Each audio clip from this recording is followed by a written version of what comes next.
Muy bien, ahora sí, nos vamos a ir a la etapa de interpretación de los informes de calibración. Te vamos a pedir que tengas a la mano un informe de calibración de cualquiera de los instrumentos que hayas enviado recientemente.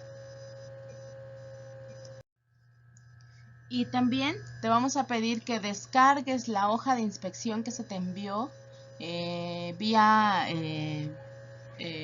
chat o vía correo electrónico para que podamos ir guiándonos y aprendas la manera de inspeccionar algún informe de calibración, de tal manera que podamos entender muy bien y evaluar el cumplimiento de los proveedores. En este caso, recuerden que solamente nos estamos enfocando a aquellos proveedores de calibración de instrumentos. Recuerda que esta inspección que vamos a hacer se tiene que hacer cada vez que envíes a calibrar un instrumento. Entonces, cada vez que regrese tu instrumento con su informe de calibración, debe ser inspeccionado como cualquier otro producto, como cualquier otro servicio que se compra. ¿De acuerdo? En este caso, la inspección, lo que estamos haciendo es sugerirte que lo hagamos con base en los requisitos de la norma ISO 17025-2017, que es la norma que le aplica a los laboratorios de calibración y por lo tanto deben de cumplir con algunos elementos mínimos. Por lo tanto, cada informe que vas a inspeccionar debe incluir al menos la siguiente información que vamos a empezar a revisar.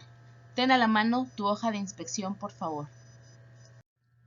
Bien, y además de que ya inspeccionamos el instrumento para medir que esté íntegro, que no esté roto, que no le falte ningún componente, que le hagamos pruebas de funcionamiento, etcétera, vamos a revisar los elementos que debe contener el informe de calibración. Y por lo menos vamos a buscar un título. Por ejemplo, ten a la mano tu informe y vas a buscarle el título que tenga el documento. Puede ser informe de ensayo, puede ser certificado de calibración, perdón, en este caso tendría que ser todo de calibración, informe de calibración, certificado de calibración, etcétera. Si lo encontraste en la lista o en la hoja de inspección, márcale una palomita en sí cumple. Si no lo encontraste, entonces le vas a poner no cumple y vas a poner en los comentarios o en las observaciones el por qué estás identificando que no contiene un título. El siguiente elemento a revisar es que contenga el nombre y la dirección del laboratorio que está realizando la calibración. En este caso vas a buscar en cualquier parte de tu documento, puede ser en el encabezado, muchas veces lo ponen en el pie de página o a veces lo ponen tal cual, laboratorio que calibra y ponen el nombre y su dirección. No importa dónde lo tenga, lo importante es que aparezca esta información. Recuerda, busca a lo largo de todo tu informe y si sí aparece, entonces colócale una palomita en sí cumple y en las observaciones coloca en dónde tiene esta información para mayor referencia en futuras revisiones. Y también vamos a revisar el lugar, debe de establecer el lugar en el que se realizan las actividades de calibración. En este caso, lo mismo, revisa tu informe al 100%, debe haber un sitio, puede ser que el proveedor le ponga sitio de calibración y que le ponga el laboratorio, no sé, SEAC, si fue tu laboratorio. O bien, puede haber una nota en las observaciones donde diga esta calibración se realizó en las instalaciones de y el nombre de tu proveedor. O bien puede decir esta calibración se realizó en las instalaciones del cliente. Es decir, puede ser en un párrafo de texto o puede ser en un inciso completo, pero debe haber algún comentario al respecto del sitio en el que se realizó la actividad de calibración. Si tienes dudas, recuerda mandarnos tus comentarios vía chat o dejarlos en los comentarios de este video en YouTube. El siguiente elemento a revisar es que debe tener una identificación única, de que todos sus componentes se reconocen como una parte de un informe completo y una clara identificación del final del documento. ¿Cómo vas a encontrar esta información?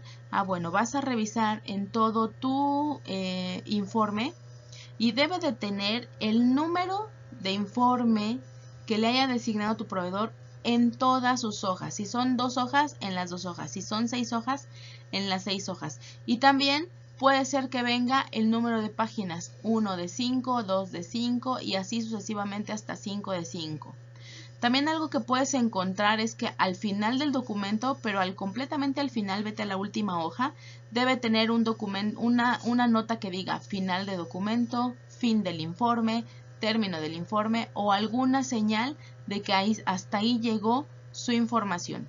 Si encuentras cualquiera de estos 3 elementos, entonces puedes colocarle una palomita de cumplimiento a tu proveedor.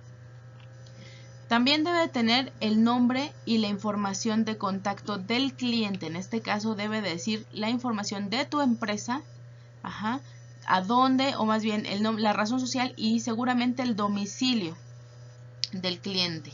¿De acuerdo? A veces ponen el contacto, a veces no, porque recuerden que las personas pueden cambiar. Si no lo tiene, pues no hay problema, pero sí es importante que venga la información de tu empresa. Normalmente la encontramos en la primera hoja, en la parte inicial, y dice datos del cliente. Si tú la encuentras como información y tu información está correcta, entonces le pones una palomita de que sí cumplió.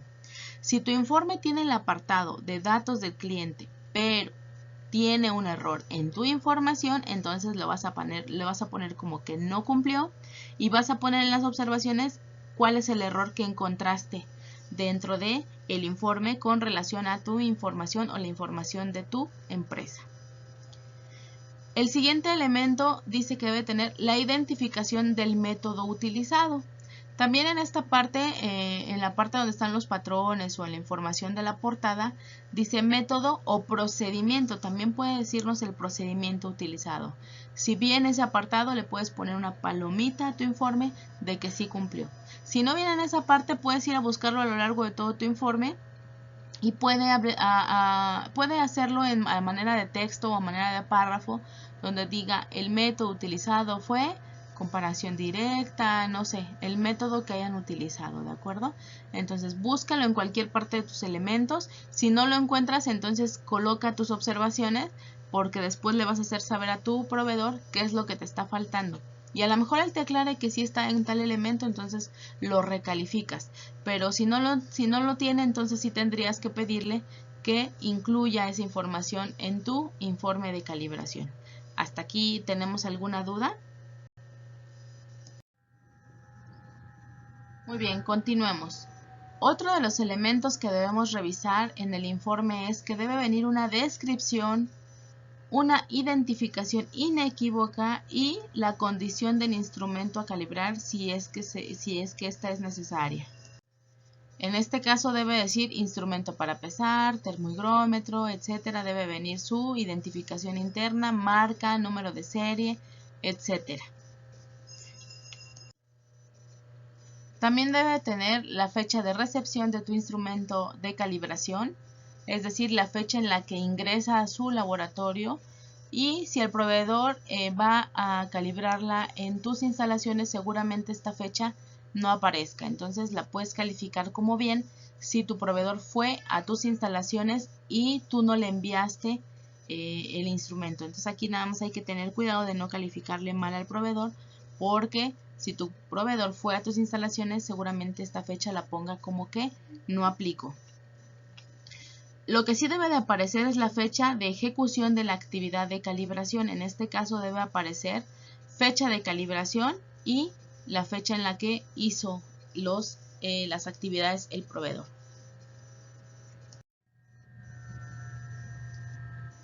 Asimismo, debe contener la fecha de emisión del informe, es decir, la fecha en la que se terminó de elaborar el informe y por lo tanto fue emitido. Una declaración de que los resultados se relacionan solamente con los instrumentos sometidos a calibración. ¿Qué significa esto? A lo largo de tu informe debe haber una declaración, un párrafo en el que diga que los resultados mostrados en este informe de calibración amparan o están relacionados únicamente con el instrumento de calibración que se describe en él, es decir, el que ya se describió hace un momento con los datos de marca, número de serie, identificación, etc. Y también debe haber una tabla seguramente con los resultados de la calibración. Estos resultados deben de estar o deben de tener expresadas las unidades de medición. Pueden ser grados Celsius, gramos, kilogramos, humedad relativa, etc. ¿De acuerdo?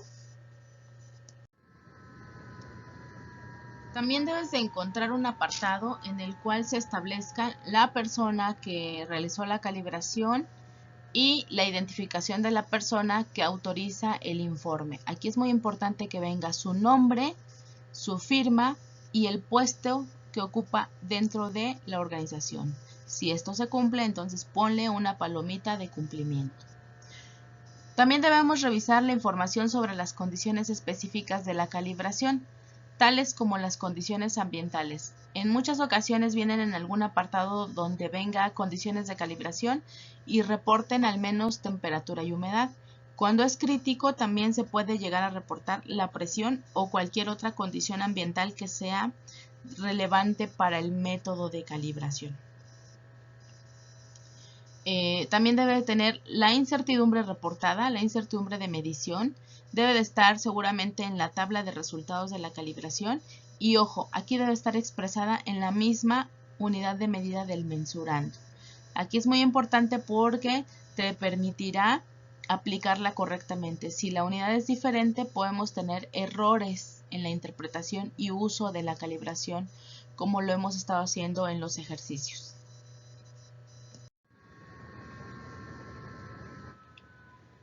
También debe tener una declaración que identifique cómo es que las mediciones son trazables a patrones nacionales o internacionales, es decir, trazabilidad, que tienen trazabilidad metrológica. En este caso pueden venir los datos de tus patrones, debe venir un apartado que diga trazabilidad metrológica, o puede venir en el apartado de observaciones una declaración donde diga la calibración se realizó con patrones trazables, con instrumentos de medición trazables a patrones nacionales o internacionales, o incluso te pueden hacer trazabilidad hacia el CENAM. Aquí es muy importante que, bueno, la trazabilidad del CENAM en realidad no es, más bien es la trazabilidad al patrón nacional que resguarda el CENAM. Pero bueno, finalmente cualquiera de esas expresiones nos ayuda a ponerle una palomita de cumplimiento a este requisito. También debe tener, digamos que si tu instrumento fue ajustado, que normalmente no sucede, pero si se le hizo algún ajuste, preferentemente te debe reportar los resultados antes del ajuste y después del ajuste, ¿no? Si los tienes disponibles, deben de estar expresados. O bien, como tú ya sabes que ahora lo debe reportar, cada vez que tu proveedor te consulte si quieres que se le haga el ajuste o la reparación a tu instrumento, entonces tienes que recordar que le tienes que pedir, le puedes aprobar que sí haga el ajuste o no, siempre y cuando te reporte los resultados antes del ajuste o de la reparación y después del ajuste. Es muy importante que lo tengas bien clarito, porque esto también son acuerdos que se tratan con el proveedor incluso antes de que inicie el servicio. Si no, pues no le podemos colocar como que un tache aquí, porque nosotros mismos no lo acordamos, ¿no? De que resguardara los datos, porque si no, va a llegar un momento en el que te va a decir, pues sí, te los podría reportar, pero no los tengo disponibles. Y es muy importante que consideres que tu certificado no debe tener recomendaciones sobre el intervalo de calibración. La etiqueta de calibración tampoco debe tener recomendaciones sobre el intervalo, a menos que tú como cliente se lo hayas solicitado previamente a tu proveedor. ¿De acuerdo? Tú sabes cómo defines el intervalo de calibración. Lo que sí es importante es que en tu procedimiento de calibración establezcas el mecanismo para definir los intervalos de calibración y tengas bien justificado si este intervalo ha cambiado.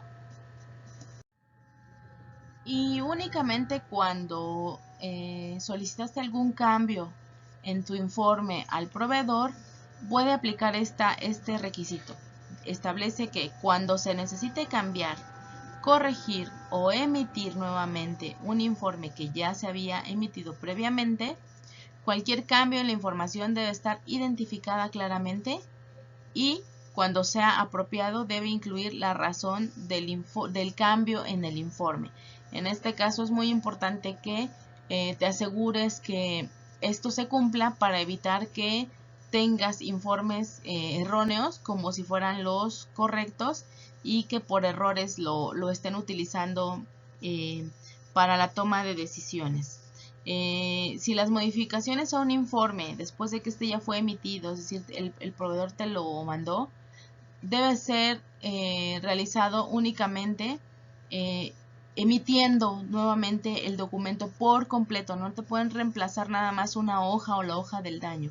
No, tiene que ser una emisión completamente y como lo dijimos en el inciso anterior, debe estar claramente identificado el cambio y puede incluir la siguiente declaración: modificación al informe número tal, o al número de informe que ya está, o bien que te cambien el número de informe, que venga con otro código, con otro número, o alguna forma equivalente de redacción que haga alusión a que ese fue cambiado y por lo tanto no puede ser utilizado el informe anterior. La norma establece que cuando sea necesario emitir un nuevo informe completo, se debe identificar de forma única y debe contener una referencia al informe original que se está reemplazando. Es decir, como lo decíamos, debe haber una leyenda, un párrafo donde diga: este informe reemplaza y sustituye al tal informe, ¿de acuerdo? Algo que haga trazable la información, de tal manera que, como te repito, no haya riesgos de que el informe erróneo ande por ahí usándose y que pues no nos demos ni cuenta, ¿de acuerdo? Y que estemos tomando decisiones con información equivocada. Espero que con esto haya quedado clara la manera en la que puedes evaluar a tus proveedores, puedes inspeccionar tus informes de calibración. Como conclusión, me gustaría que te quedara claro que cuando tú tienes un informe de calibración, vas a tener reportado el error de medición en cierto punto, en cierto valor nominal, y vas a tener establecidos también algunos límites de control de acuerdo a tus procesos. Por lo tanto, es importante que tengas claro que el valor medido tiene que estar afectado por o corregido por el error de medición y establecido el intervalo de confianza de acuerdo con la incertidumbre que se reporta. En este primer caso que ves en la gráfica, vemos que el valor ya de por sí, el valor medido, que es el circulito, ya de por sí está fuera del límite superior de control. Y aun que le estimemos la incertidumbre, pues está fuera de los límites, ¿de acuerdo? El siguiente caso, bueno, está más cerca del límite superior, sin embargo, está fuera de dicho límite, y aún con las barras de la incertidumbre, pues el valor medio está fuera. Tenemos algunas probabilidades de que, de acuerdo a la dispersión, el valor haya estado dentro. Sin embargo, aquí vemos que más del 50% de la probabilidad es que haya quedado fuera. Por lo tanto, en este caso, con relación a tus procesos, pues el valor ya de por sí se rechazaría. ¿De acuerdo? En el tercer caso, aun y cuando vemos que el valor medido está dentro del límite superior de control, recuerda que al aplicar correctamente los datos del informe de calibración, estamos viendo que tiene una probabilidad o cierta probabilidad de estar fuera. Por lo tanto, ahí te pediría que seas muy riguroso en todos los criterios que vas a establecer para ver si aceptas o no o tomas la decisión de aceptar tu proceso o no con base en la información que tienes en tu informe de calibración. Ojo, aquí no tiene que ver si rechazas el informe de calibración o no, ¿de acuerdo? Porque el informe ahora sí que te informa el estado meteorológico que guarda tu instrumento. Entonces la toma de decisiones va hacia a los procesos en realidad, ¿de acuerdo? Ajá. Y tenemos un último caso en el que pues el valor medido, que es el circulito, está dentro de los límites de control, y aún con la incertidumbre, las barras nos muestran que cualquier punto que tú midas en este caso y en las condiciones de medición permanentes o constantes, en condiciones de repetibilidad o reproducibilidad, no importa porque todo está dentro de control, aún con toda la incertidumbre. Entonces, con esto quiero decirles que lo crítico está cuando mis valores están cerca del valor límite de control, ¿de acuerdo? De los límites, ya sea superior o inferior, ahí es donde se toman las decisiones. En el caso 1, pues está fuera, definitivamente se rechaza. En el caso 4 está dentro, definitivamente se acepta, con todo y el intervalo de dispersión de sus datos, aplicando la incertidumbre. Lo crítico en la toma de decisiones está, por ejemplo, en el caso 2 y en el caso 3. Espero que con esto hayamos solucionado tus dudas, y cualquier situación recuerda que nos tienes disponibles en el chat que se generó vía WhatsApp.